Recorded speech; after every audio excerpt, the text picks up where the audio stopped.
If you have ever felt lost at any point in Deadlock before, this video is for you. Today, I'm going to break down what I consider to be the 3 pillars of macro and provide you with in-game examples of how to implement them so you can gain a robust understanding of the game. I intend for this video to be as evergreen as possible, so if you're watching this a few months from now, it should still be mostly applicable. For those of you that don't know me, hi, I'm Deathy. I'm an Eternal 6 Deadlock player with over 3,000 hours in the game, and I focus on teaching you how to improve at Deadlock. If you'd like to improve, make sure to subscribe to the channel. Let's get into it. Starting with the first pillar, efficiency. For every pillar, as you'll see, I break it down into 3 subcategories. For efficiency, I've chosen souls per minute, kill participation, and movement. We're going to start with souls per minute because I believe that that's the one that people think about most when they think of efficiency. They think, how many souls can you generate in a game? Souls per minute is determined by essentially how much time you spend on the map doing the correct things to generate souls. One thing that you'll notice if you look at someone's graph at the end of the game and you look at souls by source in game, you'll see that they generate souls mostly from troopers. Troopers is always the #1 source of souls, which leads us to waves. You should never miss a wave, and you should avoid splitting waves with more than one other person. Now, generally speaking, there are situations where you have to split it with multiple. For example, when you're pushing a walker or doing an important objectives. But throughout the game, try to avoid splitting waves with too many people. So avoid those situations where you have 4, 5, 6 people grouped up in the same area, unless you're doing a major objective like the urn or a walker. As far as never missing a wave, of course, this is a generalization, as many things in this video are, but there's not a lot of things that are worth missing a wave for. You should always prioritize waves around other things, and you should do what we call jungling backwards. We'll touch on that a little bit later in the video. Now, when it comes to the jungle, let's say that you hit all the waves, and then you never miss a wave. You're not splitting them, with more than another person, so you're being efficient in that front. Then you move on to the jungle. So in between waves, you should be trying to jungle. Now, of course, if you have a lead, you should always be jungling on their side. We'll talk about that in the pressure section. But there's a general jungle hierarchy of how important certain camps are. Sinners Sacrificed are always the most important camps. Now, the reason why they're the most important is because they give you a lot of souls. So I believe at 8 minutes, they're around 350 souls, and they scale through the game. Anyone can do them, so they don't discriminate, right? So for example, Infernus generally farms jungle camps a lot faster, but when it comes to Sinner's Sacrifice, whether you're playing IV, Lash, Infernus, Abrams, doesn't matter, it's all the same. And on top of that, when you hit the jackpot, they give you 4 golden statue buffs, which are extremely important. After that, the tier 3 camps are basically the second best option. Sometimes they can be the best option as well, depending on how fast you can farm them. Now, this, a lot of heroes cannot do, right? So for example, if you're playing Abrams, you're not going to be able to do tier 3 camps very well. But if you're playing Bebop, you can use your ultimate to farm them, for example. Or if you're playing Infernus or 7 or even Wraith, some of these heroes can farm them much faster. But if you're playing Lash, you're probably not going to be doing a whole lot of farming tier 3 camps. And then it's pretty much tier 2 camps, tier 1 camps, and boxes. Now, one thing to note is that at this point, it doesn't really matter like the discrimination between the tier 2 camps and the tier 1 camps. You should just do whatever is nearest in your path and always try to steal the enemy's jungle. But boxes do become way better later, right? So one thing about boxes is the way that they scale. Later into the game, they actually start giving you a ton of souls. So if you're like 30 minutes into the game, boxes are actually really, really good. And I would put them up in the hierarchy as good as like probably tier 2 camps at that point, right? Or maybe even higher. Finally, the last thing about getting souls is kills. Kills give you souls. I see so many people that are extremely efficient with the jungle. They're extremely efficient with waves, but they never turn that into kills, right? So kills become worth a lot later. Now, in the first 15 minutes of the game, getting kills doesn't really get you that much. You've probably had that feeling of, oh, you win the lane so hard, you have 5, 6 kills coming out of lane, and then all of a sudden, Wraith just goes to the jungle, you don't see Wraith for 5 minutes, and then she has more net worth than you. The reason is, kills early, they're not worth that much. But kills at 20 minutes, 25 minutes, they become worth exponentially more, and they definitely make a huge difference when you get to that point of the game. Assists also give you souls. So if you're doing both of these things correctly, kills is the next option. Speaking of kills, kill participation is the next factor that I've included in efficiency. The key here is you want your kill participation to be as high as possible, right? Now, of course, you don't want to be sacrificing other things for your kill participation, but you do still want it to be high. It is very important. How do you do that? The first thing is you want to play around your spikes. I've made a whole video on power spikes. Feel free to check it out if you want a more detailed explanation, but you always want to be active after buying, right? And it's also incredibly important to spend your money as soon as you have it. So part of that is farming with purpose.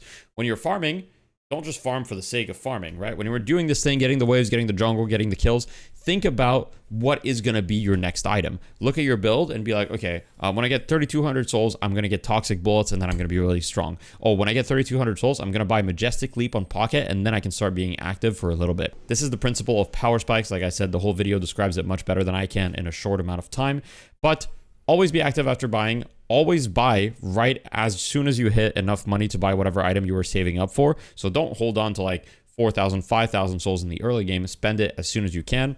And keep in mind that there's a timer to these actions, right? So when you hit a spike, when you just spent your money, I would look to be active for about 60 seconds. Now, the reason why I say there's a timer is because for that 60 seconds, you're probably one of the strongest heroes in the map because you're fighting around your power spike. However, after 60 seconds, other people will have started to spend their money on different items and you won't be nearly as strong. And you'll also be starting to get closer to your next spike, right? So then you want to maybe dial it back a little bit, start saving up for your next item, rinse and repeat. Side lanes are incredibly important. Now, I've been coaching a lot of people, and one thing that I see a lot is I see a lot of Abrams. For those that don't know what that is, it's all random, all mid. It's a League of Legends game mode where basically you have one lane and it's 5v5 and everybody is in that lane.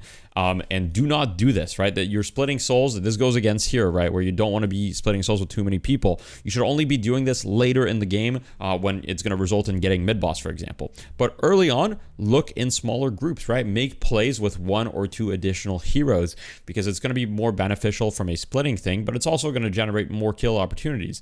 When people are staring at each other in what I call the low elo kind of a stare down mid, it's literally like you're stuck in a deadlock in the mid lane, literally, where 5 people are just staring at each other, nothing is happening. And I've seen this happen so often. You're going to get so many more kills and you're going to make so many more opportunities happen if you look in the side lanes, if you look to invade the enemy jungle in those side lanes, right, together with 1 or 2 allied heroes, and just communicate with them and be like, hey, can we look on this camp? I think that the Wraith is going to look to farm here, or hey, I think the Wraith is about to catch this wave. Let's look on it and kill her. Lastly, the advantage part. I talked about this already, but if you have an advantage, avoid playing passively. I see so many people, they'll get out of the laning stage, they'll be rich, they'll be as a team up 10,000 souls on the enemy team, and then they'll just farm their own jungle the whole time. Now, I think so many Deadlock videos talk about this, but it's incredibly important that you understand when you have an advantage, do not play on your side of the map for the most part. You should prioritize playing on their side of the map because Deadlock is not about having money. It's not about having souls. It's about having more souls than they do, right? So even if you're doing something that's not 100% efficient, as long as it's more efficient than what they're doing, it's good. So even if farming their jungle might give you less souls, you're stealing their souls, meaning that the differential in souls between you and them is going to be much higher. Lastly, efficiency is also guided by movement, right? So you need good movement in order to be efficient around the map. Now, recently, I just released a video talking about 5 advanced movement techniques that the pros are using. You can check it out, but I've broken it down into 3 things that are really, really important. First of all is using the jump pads, right? This one I think is obvious, but if you're a bit newer to the game, you might not be using them enough. And even if you're not new to the game, I've coached so many people with 600-700 games that just don't use the jump pads as much as they should. Anytime that you're rotating somewhere, think, is there a jump pad that I could use to get there a little bit faster? This is super, super important. Then there's the zipline. Make sure you're using the zipline movement tech where you get off with crouch instead of jump, right? This allows you to conserve more momentum and then just go further. Also, make sure you're using the zipline any chance you get. If you want to get somewhere, you can probably get it faster using the zipline and then combining that with wall jumps, which is the third thing, which is wall jumps can save you a stamina and allow you to traverse the map much, much faster. So there's a lot of uses for wall jumps. Obviously, this is not a movement video, but if you do these 3 things, most likely your movement is going to be much more efficient. Now, one thing that I didn't write down, but it's also about planning your moves, right? So when you're farming, whether it's a wave or a camp, think about where you want to go on the map next, and then think about which pathing you should take. When you're shooting a wave or shooting a camp, you shouldn't need to use your brain power to think about how you need to shoot the camp. Your brain should be using planning your next moves. Are you going to go to the shop to buy? Are you going to go to this lane to defend? Are you going to go to this other area of the map to do something there? Once you've planned that, think of how are you going to go there? Are you going to use the jump pad? Are you going to use a zip line? Are you just going to walk there? Are you going to use a teleporter, right? I don't talk about teleporters here because they're much more niche, but they're a super important part of movement that you shouldn't ignore for sure. Let's jump into some in-game examples. All right, so in this replay, we're going to look at efficiency as well as my map movements and how I move around. Getting out of the laning stage, we have won the lane, but not by a ton. We're about 1,000 souls up on our opponents, which are Bebop and Paradox, you know, Warden and I. And so, as always, you'll see, I'm going to apply the principles that I just talked to you about. There's the wave right in front of me, so I'm always going to look to catch the wave. And here I notice, okay, my Warden is not with me, right? My Warden is farming the Sinners, so he's also applying the principles of efficiency.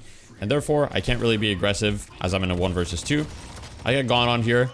But as you can see, I'm keeping my priority on clearing the wave, and you have to take some risks in Deadlock. So there I took the risk, I cleared the wave, and even if I died in this situation, which I end up narrowly escaping, it would have been worth it just to clear the wave. And as you can see, they're super aggressive, yeah, but now they're completely out of position as the wave is at their walker over here.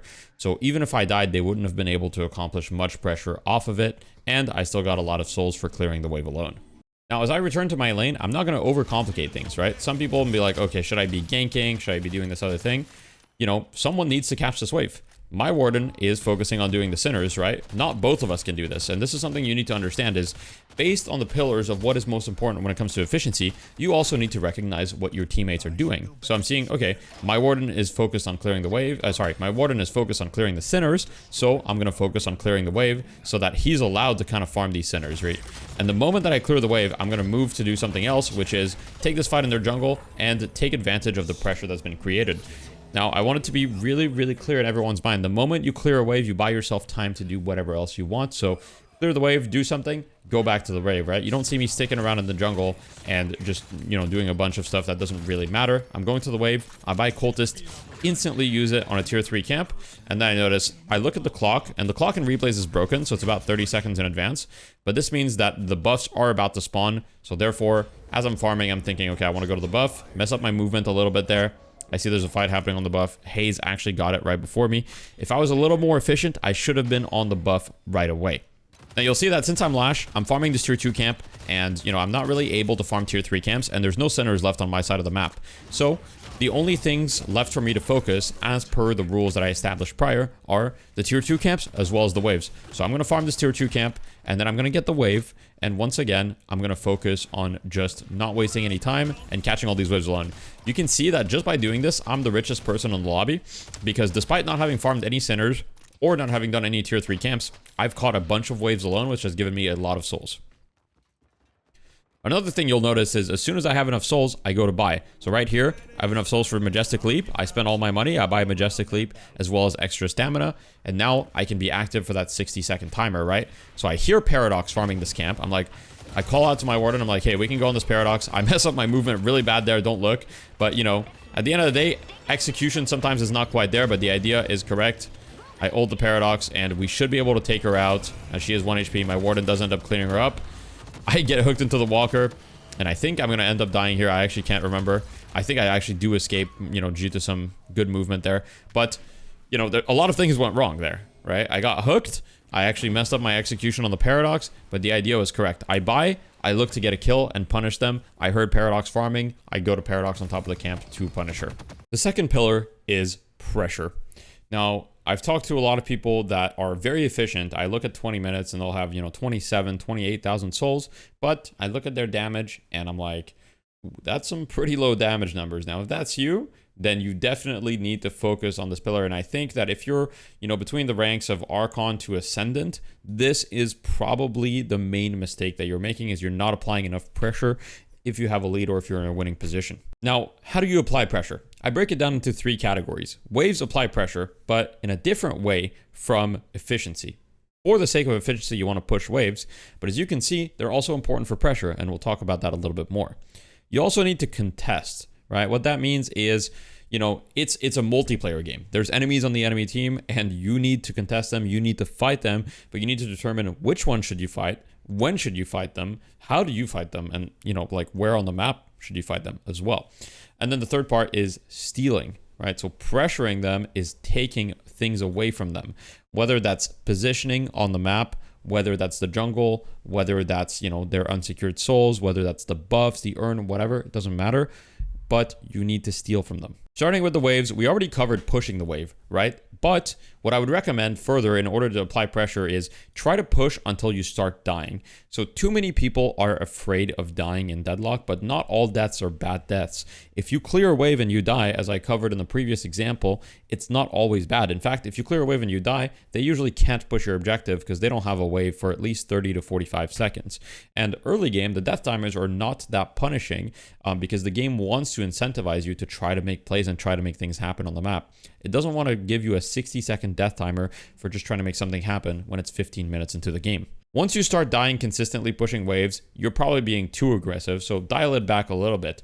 But one thing a lot of people don't teach in their videos is you have to die in order to learn. It's called limit testing. If you don't push your luck, if you don't go further than you think you can, you're never going to learn what the limit is, especially for your rank. The limit of how far I can push a wave is not going to be the same for you. I'm in an Eternus lobby, you're in whatever your rank is, right? And per rank against the opponents, how good they are, what heroes they're playing, so many different factors, and the only way you can learn this is through repetition. When it comes to jungle pressure, prioritize jungling backwards. So many times I see people that are like, okay, they're going to respect the first criteria, which is never miss a wave. They're going to be like, oh, I have time to farm this jungle camp and I'm still not going to miss the wave. I'm going to be able to make it there in time. And while this respects the criteria of efficiency, it doesn't respect the criteria of pressure, because you want to be creating problems the enemy team has to deal with. Then you want to do the safe option, right? So always do the riskiest thing first if you can help it. Push the wave as far as you can. Go that one more wave, as I say here, and then jungle backwards, right? So jungle backwards on the map. Now, one more wave is incredibly important because a lot of the time what I'll see is someone will push a wave, then they'll mess around for a little bit in the area for 10-15 seconds, and then they'll rotate. Now, the problem is you have to clear the wave right before rotating somewhere else, because the moment that you rotate, you're essentially giving up pressure on that side of the map. So if you clear a wave and then rotate right away, that'll create a huge amount of difference in the amount of pressure that you're doing, because it's going to make it so they can't apply counter pressure. And it's also going to make it so one of their heroes feels like they have to stay in that lane to deal with the pressure that you're putting on, making it so you're more likely to get a numbers advantage somewhere else on the map in a fight or in a gank or in a pressure or whatever it may be. Clearing wave buys you roughly 45 seconds on the map, right? This is not an exact science, but just keep that in mind. You can't leave your lane for too long unless you're going for objectives or unless somebody else can take your lane. If you do end up leaving your lane for a long time for whatever reason, try to ask one of your teammates to take it over. Now, when it comes to contesting the enemies, there's a couple things that are important. I broke it down into 3: matchup, items, and rotations. So matchups is thinking about who you're fighting. So let's say you're stuck in a side lane in a 1 versus 1 against a specific hero. What items do you need to fight them? Are you in a winning matchup? Are you in a losing matchup? For example, let's think of the fact that I'm Lash and I'm stuck against a, for example, Wraith or Drifter in a 1v1, or even Lady Geist, right?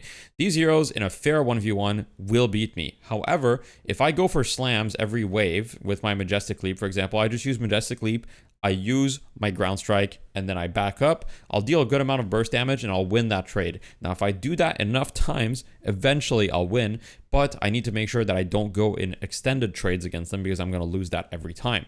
Generally, I would consider these to not be an ideal situation for Lash, so I would consider it to be losing, so I would ask to swap. I'd be like, hey guys, I'm not really happy in the lane that I'm in right now. Could somebody else take it over? You know, maybe you have a teammate that has a better matchup against that hero, or you have a teammate that wants to farm while you don't want to farm, you want to be active. So ask to swap. Put yourself in the situation where you can succeed. If you're winning, make sure to put pressure on them. If I'm playing Yamato and I'm against Wraith and we're even net worth, or I'm even higher net worth, right? I'm going to go aggressive. However, if you're Yamato versus Wraith, it's a perfect example of, hey, you might need specific items in order to win this 1v1. One of those items might be Counterspell, because Wraith's only scary because of her ult in the 1v1, because she's going to silence you and then you're not going to be able to ult as Yamato, and that's a problem. However, if you have Counterspell, you can mostly negate that, right? So if you have Counterspell, you can Counterspell her ultimate, fight her, and you should have the edge. So think about how to itemize in these 1v1s, right? This is the example, buy Counterspell against Wraith, but there's plenty of other examples.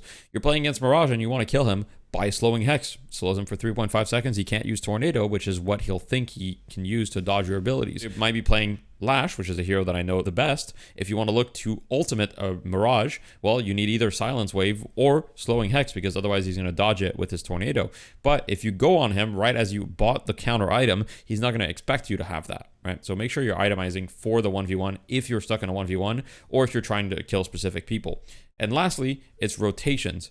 Try to match the heroes you know you can pressure. Try to think, hey, which heroes do I do the best against in this game? And just try to be where they are on the map so you can pressure them because it's a good matchup for you. Now, you can also take souls into account, right? If you have a lot more souls than a hero, perhaps you want to try to be there. Or let's say that you're the richest in the lobby and you see, okay, their Wraith is starting to get a lot of money. She's going to start to become a problem. Perhaps you want to try to match her because you're the strongest in the lobby and you need to shut her down. Now, lastly, there's stealing.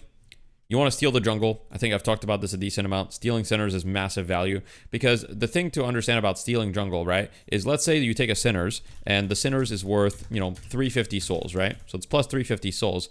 Except if you actually steal the Sinners, not only is it plus 350 souls, it's actually minus 350 souls from them, right? Which means that overall, and this is kind of the principle of trading and Deadlock in general, is that overall it ends up being a 700 soul like difference, right? And that's what you want. You want to create a difference between the teams. You don't want to do what gives you the most souls. You want to do what gives you the most souls and then the least souls, right? So stealing Sinners on their side of the map is a 700 soul difference. Taking your own Sinners is really only 350 souls because they weren't going to take it unless they were about to steal it. Now there's other, differences we can get into, but this is the general idea. Positioning. In shooters, a lot of the time positioning is key. In MOBAs, it's no different. When you have an advantage, you want to play on their side of the map as much as you can. Anytime you have an advantage and you're playing on your own side of the map, you're giving up an opportunity to take something away from them. You want to slowly feel like they're getting suffocated on the map, right? You don't want to give them any room to breathe. You don't want to let them grab positioning. You don't want to let them get information. You want them to feel like if they go too far away from their walkers, they will get punished for doing so. And lastly, try to predict them. In the previous example, I showed myself going where the Paradox was farming. This is a perfect example of like, hey, what is Paradox going to do in this situation? What is the next camp that she's going to farm? What would you do if you were them? Go where you would go if you were them and either contest them on what they're doing or steal it, right? Try to predict what they want. Now, this is a good example of pressure. Right here, we've just cleared the left lane right here. And now I'm rotating over to the mid lane in order to take a numbers advantage fight. So I know that it's likely for us to have a numbers advantage because we just cleared the left lane, which creates pressure on the map, right? And that's always about kind of like that buying you 45 seconds on the map that I talked about. And then I go mid here in order to take a fight where we should have an advantage. I go on the Great Talon. We do a decent amount of pressure. We end up getting the kill. And as you can see, people are responding to the wave on the left side. So I see, okay, there's two people on the left side responding to my Warden.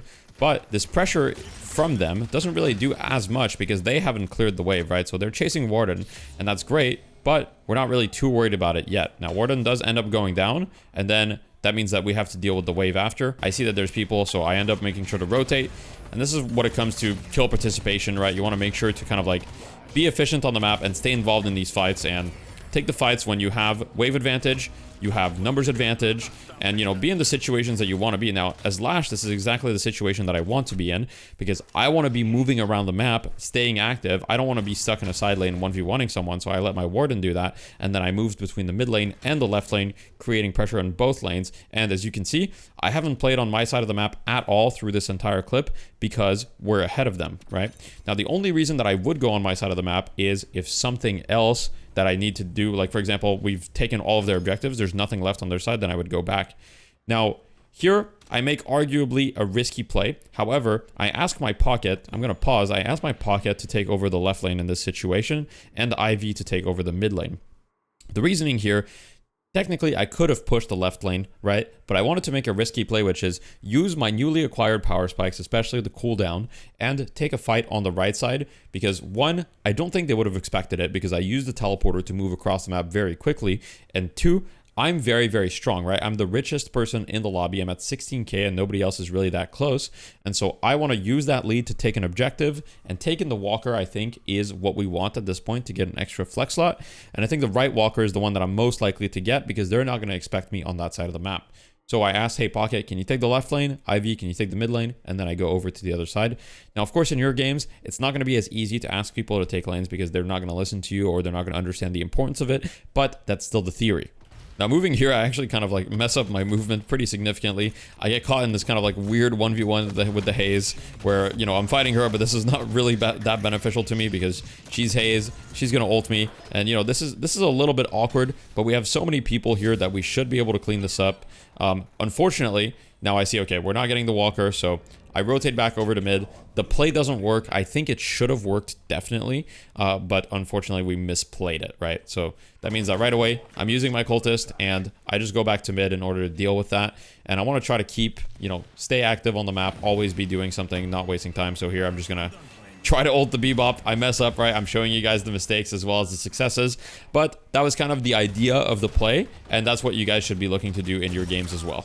This brings us to the last pillar of macro, and arguably the most important one, objectives. Now, I don't talk about Guardians here because I assume everybody already knows that you need to take the Guardians in order to further the game, but I talk instead about the objectives that I think are either the most misunderstood or some of the most important in the game, which are walkers, mid-boss, and the urn/buffs, right?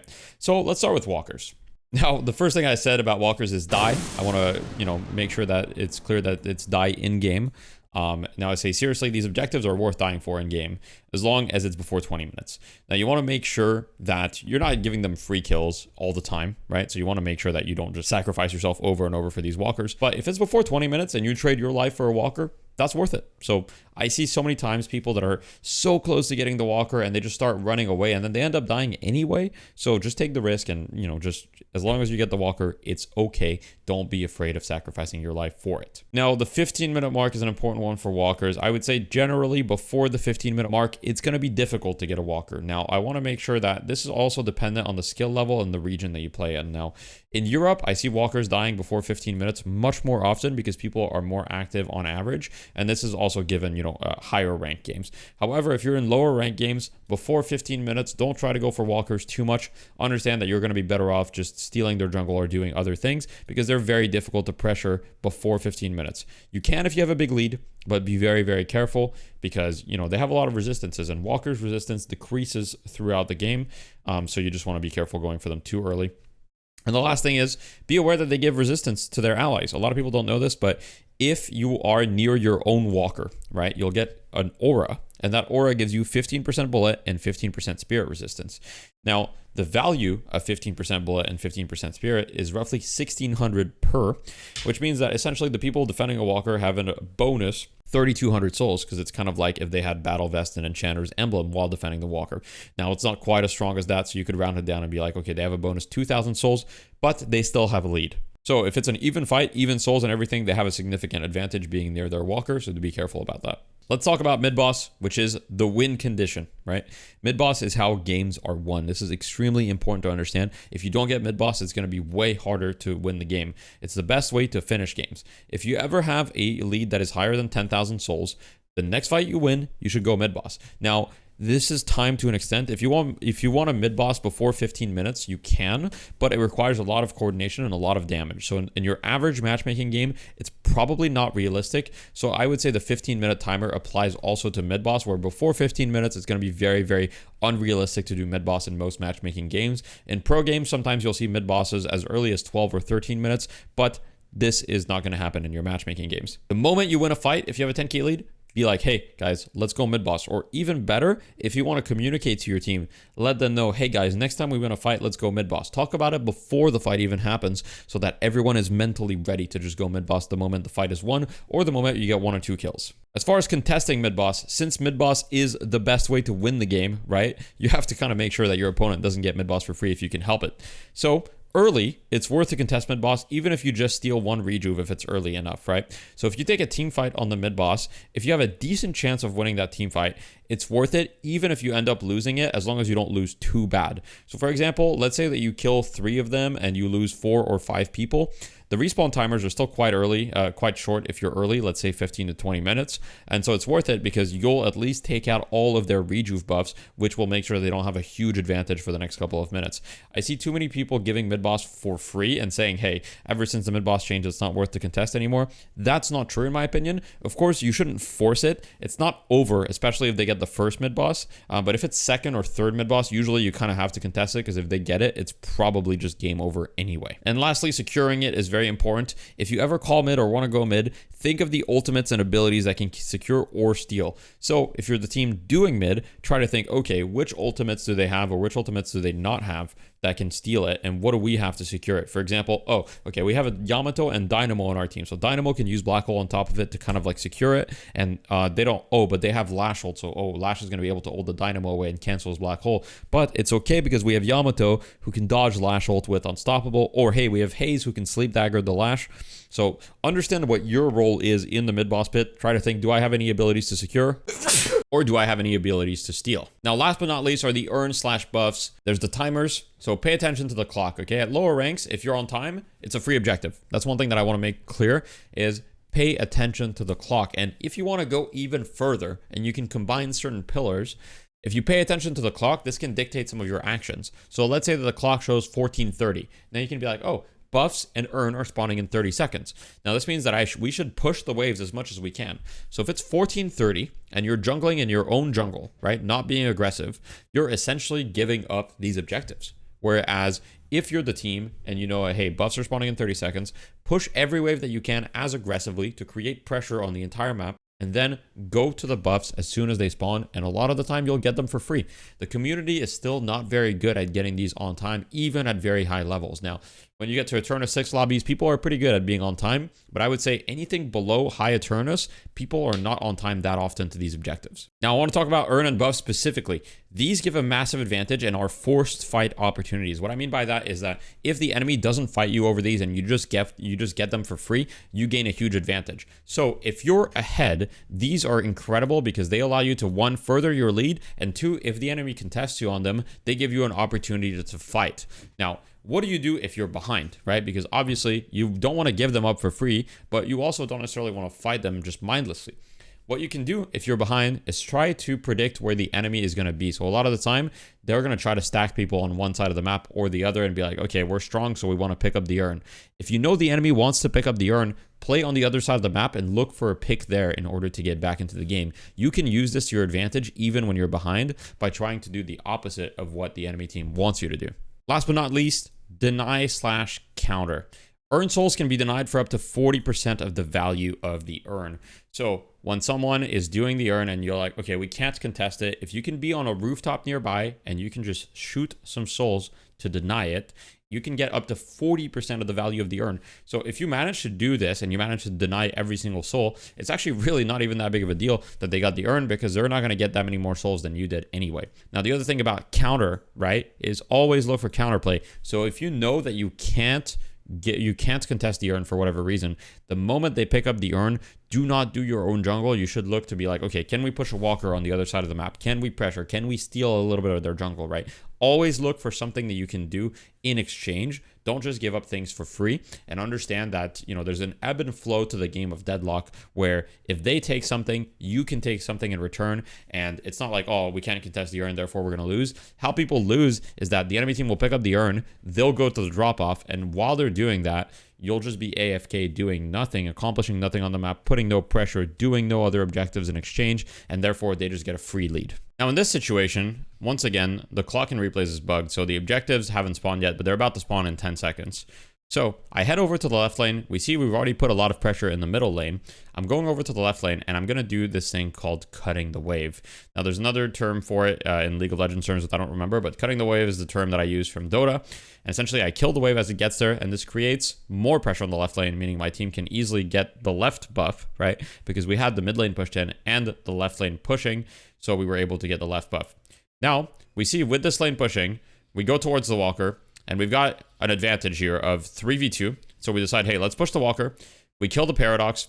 And now we're pretty confident that we can get this walker. And at this point, you know, we have to fight them because there's at least 2 of them. But I'm happy to die for this walker if need be. Now, of course, I'm not going to just go in and, you know, feed for the walker. But as you can see, I'm also not going to leave when the walker is 1 HP, right? If I need to die, I would have. Now, the moment I get the objective, this is something that I didn't say necessarily on the whiteboard, but when you get the objective, don't overstay your welcome, right? We got the objectives, we all back up, and we reset. Now, this is another example where I went to the other side of the map and I asked Pocket to take over the lane, and we got the first walker, and I want to keep the pressure up, right? Because we're up 14k, so I'm like, all right, I want to get another walker. Now, unfortunately, I go for the Lash ult, I get counterspelled, but I'm still putting a lot of pressure. We have a lot of damage on this walker. Billy makes a little bit of a mistake, right? He gets hyperlined, and we should be able to clean up this walker. And, you know, don't worry about the misexecution there. I booped my head on the walker, right? But as I said, you don't get anything without risking something, right? So we had to risk these things. And what they're doing on the other side of the map is they're counter pressuring our mid walker. And the mistake that they're making is they're not really dying for it. It's 1 HP. They're going to end up getting it. And they're also getting the comebacker in while this is happening. So they're doing a good job of looking for counter plays. And when you're playing at a high level, you're never going to get anything that's like super clear cut. And so this is what I was talking about. When you're looking for counter play, they didn't try to defend the walker at all costs. Instead, they were like, hey, we can get the mid walker in exchange. And arguably, we didn't need as many heroes as we had on that side. Now, we got 3 kills. It's 17 minutes into the game, so it's past 15 minutes. And so we call mid. We decide, okay, we're pretty confident we can get mid. We look at their heroes, and we're like, they don't really have amazing heroes. Their best ultimate for mid is probably Grey Talon, who's dead, and Viscous, who doesn't have his ultimate. We look at our heroes. We don't have any ultimates either. So there's not really any ultimates that can steal into play.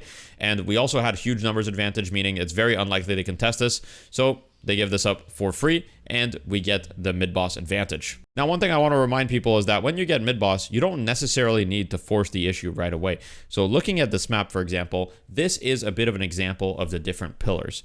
On the right side, they have a bunch of farm. On the left side, they have nothing, right? So I don't really want to be on this left side, despite me, you know, taking this jump out by accident. However, we also have a bunch of farm on our side of the map. In fact, we have way more farm on our side of the map than they did on their side. And so we make the call at this point, hey, let's just chill for a second. Let's farm our side of the map. Now, this is one of the situations where you should actually kind of go against the rules and farm your side of the map because they don't have much left on their own. If everybody on your team does this and clears the jungle, it allows you to clear the jungle very quickly. As you can see, it's only been a little bit and we've cleared most of our jungle. And now we're going to look to push our advantage further as we still have 2 rejuvenators and we know that we've got a couple minutes left on them. Buffs and Urn are going to spawn soon enough. And I see here, Billy is out of position in his jungle. I call to my team to come towards him so that we can punish them. A lot of people rotate over. I'm not overcommitting, but I'm more than happy to fight this. Now, I didn't show you the fight because not much really happened, but we created pressure. As you can see, the left lane is pushing forward. I'm going to push this lane. The buffs and Urn are going to spawn in 5 seconds. Once again, the replay clock is different, and Mina is handling the mid wave. So I'm going to go one more wave because I know that they can't really contest the buff, right? So I don't need to be on the buff right the minute that it spawns because they can't really contest it. And then Billy ends up fighting me. Now, this is actually a pretty good play by the Billy because I can't really 1v1 him, and he knows this. However, I start calling my team over because I want to keep the pressure up on him, and I kind of want to bait him into fighting me so that my page can come over and help, and then after we can beat him. This Billy actually ends up being really, really difficult to kill because he has a lot of spirit resistance, but we're able to take him down after some very, very difficult work as he, you know, survives for a long time. I mean, the hero's pretty strong, but he finally goes down and we get rotated on by, you know, most of their team. So this actually ended up being like quite a bad play in retrospect, but I think the logic still very much applies, and you can see the logic is still sound. It's just we ended up going on the wrong target, which was the Billy. I didn't realize he had too much spirit resist and we couldn't kill him. And now after that, I die once and then I die twice due to some pretty bad movement here. Now, despite my death, we maintained Urn control and we still have a 20k lead. So even though we don't have rejuve anymore, we lost all the rejuves, we do still want to go for this Urn, right? And we know that we're ahead, so we're happy to take any fight. Now, I know that I'm really close to a power spike. I'm really close to Spirit Burn. And so I do want to take a fight, but at the same time, I don't want to overcommit for it. So here they actually all go for me. And this was like a very bad play for me where I got a little bit overzealous. But luckily, my team ends up showing up just in time. I actually make a lot of mechanical mistakes in this replay, which I didn't remember. But once again, I messed up on the Paradox where I should have easily killed her. But regardless, I at least bought a lot of attention to for my team, a lot of time, and then we end up being able to win this fight. Now, the next mid boss has recently respawned, and here there's a mid engagement, and I know that this should be pretty decent for us in theory because we're up significantly, and as Lash, sometimes all you need is just one good kill with the ultimate. You don't need to hit the massive Lash ult, so we kill Bebop instantly, then we get a follow-up kill on Paradox, and now we've got a very significant numbers advantage. And like I said, in this situation, yeah, we're going to chase the Haze a little bit, you know, see if we can catch her. Realistically, we could probably just let the Haze go. I think at this point, I'm making a call that's like, hey guys, don't worry too much about the Haze. You know, she doesn't really matter. My IV keeps chasing her, and, you know, it's fine. But I go to mid. I worry about what really matters. I'm like, hey, the Haze kill doesn't really matter that much. If we secure a mid boss, we should be able to win the game. And in most situations, getting the second mid boss is pretty much GG. Now, GT is actually doing a lot of damage with his arrows from a distance. And so you kind of have to make the decision sometimes of like, hey, do you have to fight the people that are outside the pit? Because these people know that they have to contest this, right? And so here I'm going to try to fight the Viscous a little bit and make it so it's not super easy for him to, you know, steal one of the rejuves. I'm going to delay my parry. to get a little bit late. They still get 1 steal, surprisingly. We didn't delay our parries enough and we didn't kill him, so he does still get 1 rejuve. But overall, very, very, positive for us. And now that once we've obtained the mid boss, we can then go end the game. We just get the urn, we get the walker. We don't need to walk into their base right away. And as you can see, even at this stage of the game, wave pressure is still incredibly important. So I'm not just running over to the walker mid right away, even though it's 1 HP. I know we're going to be able to get this walker soon enough. I'm pushing the left lane. Ivy is pushing the right lane. We're keeping pressure on the whole map. We're going to get this urn. And then after getting the urn, we'll go to the walker and then we'll end the game. Thank you so much for watching. If you have any questions about Deadlock macro, feel free to come into my live stream anytime. I'm streaming almost every day on YouTube and on Twitch, so please stop by. You can also put any question in the comments and I'll do my best to reply. Thank you so much for the support. Have a wonderful day. No mercy comes for you today.